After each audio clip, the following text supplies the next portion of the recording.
So when I was doing my Goosebumps the Haunted Mask video the other day, I mentioned I wonder where X, Y, and Z is in terms of a prop or a mask, where that is today, what it looks like, even if it still exists. That got me thinking. I want to start a video series, and this is obviously going to be episode 1, of certain franchises, mostly horror franchises, and looking at certain various props, famous props for that matter, throughout each franchise, where they are today and how they look. Again, like the Haunted Mask video, like my Major Chip Hazard video, this is going to be so niche and so nerdy. If it's too nerdy for you, I totally get it. But at the same time, it's really fucking awesome.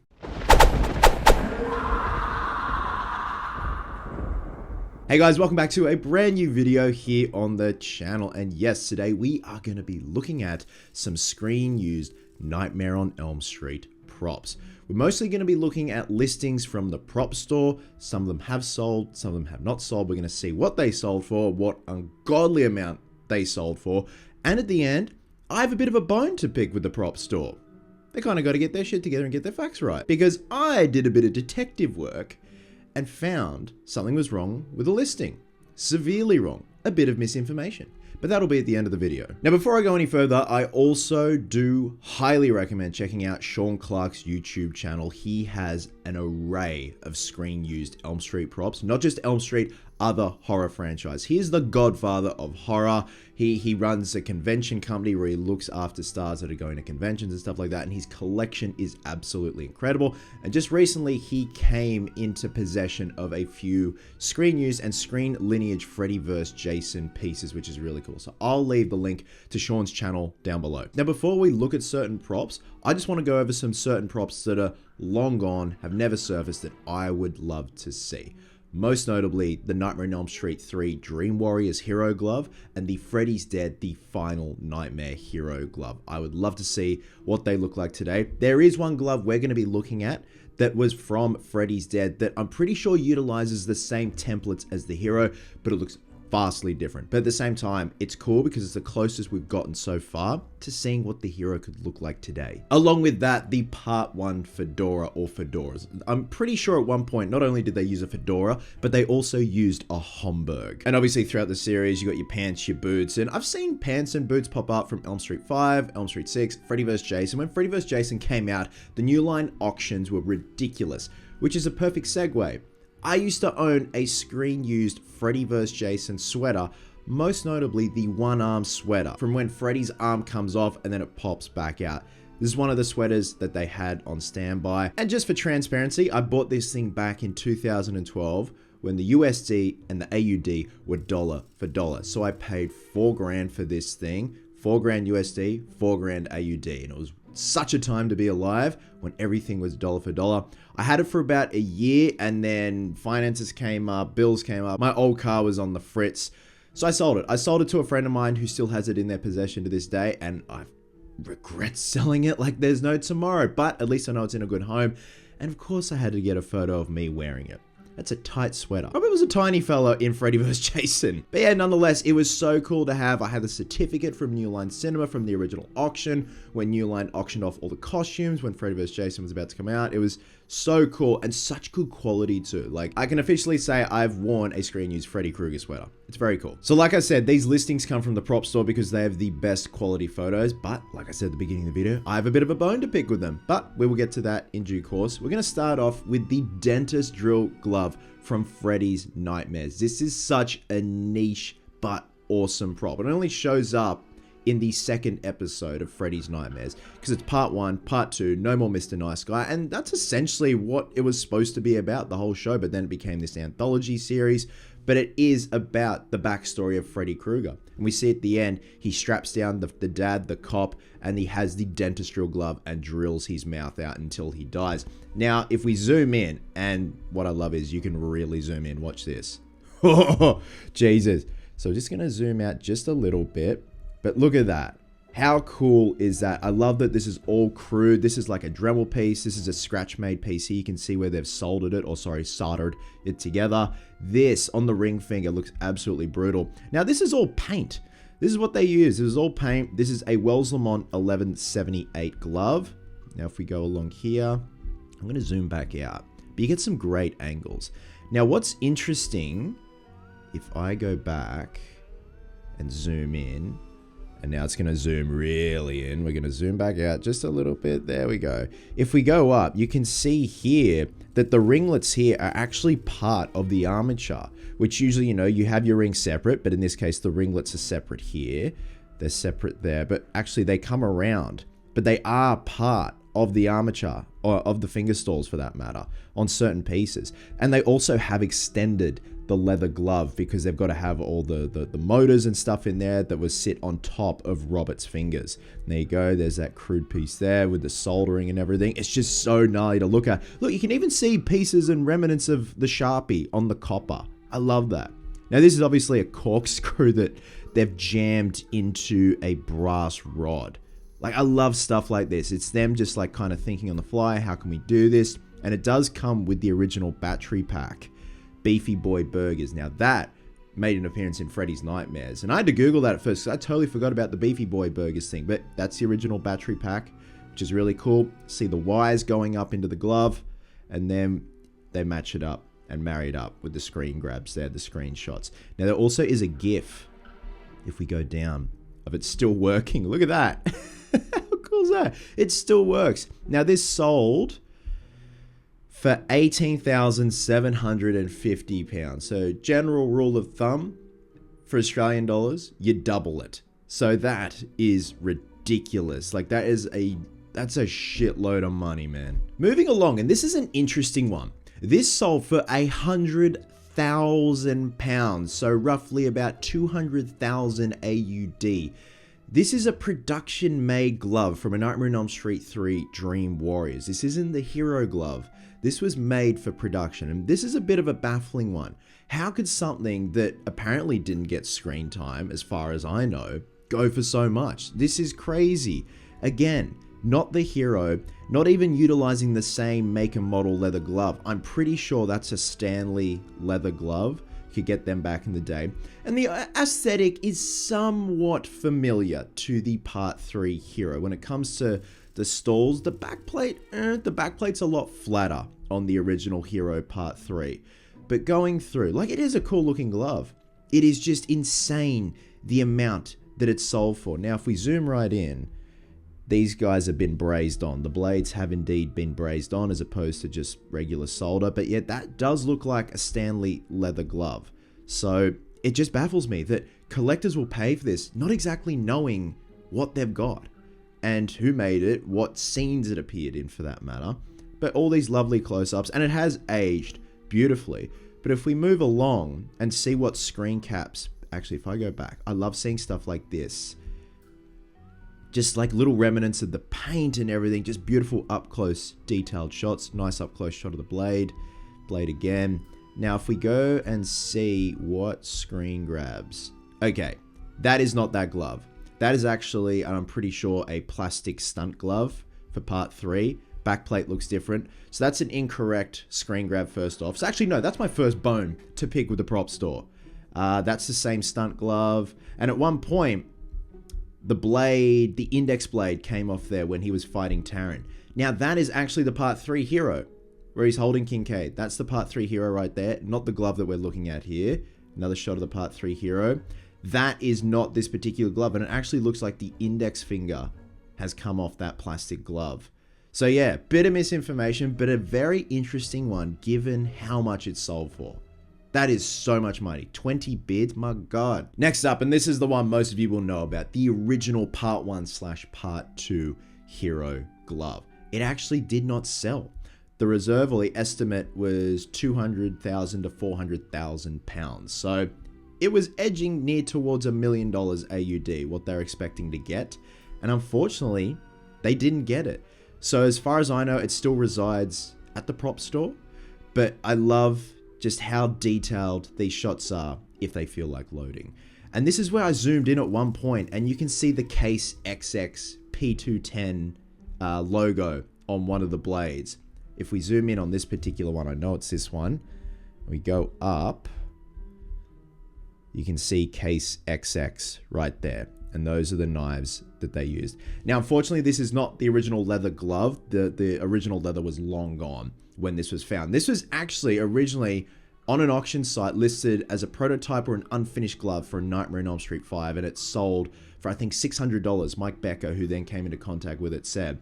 And it was ridiculous. He called the auction house and said, I'm going to offer a counter offer. Here you go. The original buyer sent it back. Mike got it. The rest is history. Now, this does now reside with a different collector, but like I said, I think it's now at the prop store. Otherwise, it was in a TV and movie museum in Seattle, I think it was. Nonetheless, when this came back in action and came out of hiding in 2009, it was a big deal for us glove builders because we'd always rely on screen grabs, screen caps. Now we had it with HD photos, and now we have it with even more HD photos, like going in, looking at all the beautiful detail, how the copper pipe has aged over time, how the brass backplate has aged over time. Just something very cool and a relic and a half. Like, these are the ruby slippers of horror collecting when it comes to props. Now, remember I said there is a Freddy's Dead glove up for auction? Well, this is it right here. This was used in the sequence. I'm going to backtrack. That's not it. That's the original hero glove before it had alterations made to it, actually. So there was a bit more chunky solder added to the tips. But as far as I'm concerned, what I can see, that is the hero glove from Freddy's Dead, not the glove we're looking at here. And that's the hero glove again. This is the glove we're looking at. This is the glove that Maggie, aka Lisa Zane, wears at the end when she stabs her father, Freddy. So this is a glove that she wore. So the screen grabs are indeed correct here. And you see them marry up the solder spills on the brass backplate. But from what I can see, this glove was made utilizing the templates that were made for the Hero Part 6, especially when it comes to the pinky. The lower finger stole the pinky. You can definitely tell the details, the tip as well. The only difference is obviously the solder spills and the bend details, and the back plate as well. The back plate has the 6 folds in it, but it is folded a bit differently and shaped a bit differently to the Hero. And that's why I said this is the closest we can get to seeing the Hero, the Part 6 Hero to this day. And I would love to see how the Hero looks today. But this is obviously a secondary Hero, or a B Hero, if that's what you want to call it. Now, how much did this go for? 25,000 USD. Okay, that's for a secondary glove, like a B glove, I guess you could call it. That's not bad, but that is a lot of chunk of change at the same time. That's like, what, close to $35,000 here for something that had a few seconds of screen time. If this were the Hero Part 6 glove, you're probably looking at close to 50, maybe even $100,000. Still very cool nonetheless, and yes, mounted on a Wells Lamont 1178. All right, here's a really cool one, and something where I wish I had the scratch to buy, because it makes such an awesome display piece, especially if you got like a bust, you found the screen used pants, the fedora, the boots, everything. This is the protruding glove and sweater special effects rig from Freddy versus Jason. This is so damn cool, man. So they've obviously taken one of the sweaters, they've got the torso under there with the arm missing where Robert would tuck his arm into after getting his arm ripped off by Jason. And then we have that kind of switcheroo where you think it's Jason coming after the kids, coming after Laurie, but it's actually Freddy with Jason's machete, and Jason plunges Freddy's glove through his torso. And if we zoom in, we see the glove there. And that's the cool thing. Not only do you get a sweater with this, but you also get a glove. This is a plastic glove, one of the stunt gloves that they had, and they mounted it on that torso right there. Just going in and see all that beautiful detail. You can see like the foam underneath. I'm pretty sure that's silicone. It looks like they've got a tinted silicone and kind of fused it to the sweater there as well. Nice close-up shots of the glove. It would be cool if the glove was still wearable, like you could take it off. There's remnants of the arm hanging out, which is very cool. There's a screen grab from the film. So that's a dummy. Was this the one that, yeah, that Robert wore? Okay, there you go. So there's the rig. There's the special effects. That is very cool. I always love that, and I always love the look of the glove. The glove looks extra sharp in that particular scene. Very, very cool. And yeah, that one sold for $59,375. So 60 grand USD. It's about 100 grand here. So that's a big chunk of change, but a cool one nonetheless, especially preserving that, putting it in a nice case or a nice display where there's not much light getting to it, so it can't affect like the foam parts if there is latex, but also just the color as well. The color is still nice and rich with that sweater. Okay, moving on. we have a special effects arm from Freddy's Dead, The Final Nightmare. Now, correct me if I'm wrong. I believe Sean Clark may have come into contact with this, and he has it on display with a glove. So I'm not too sure. I do remember seeing in one of his recent videos this sweater cup from Freddy's Dead. But this is actually used when Freddy has his hand bent back by his daughter at the end of the film. You see that it's got a ruler just to show the length of it. But this is the hand here. And then there were pieces on top that I'm pretty sure had like a wire armature in it or something like that. Snaps the hand back.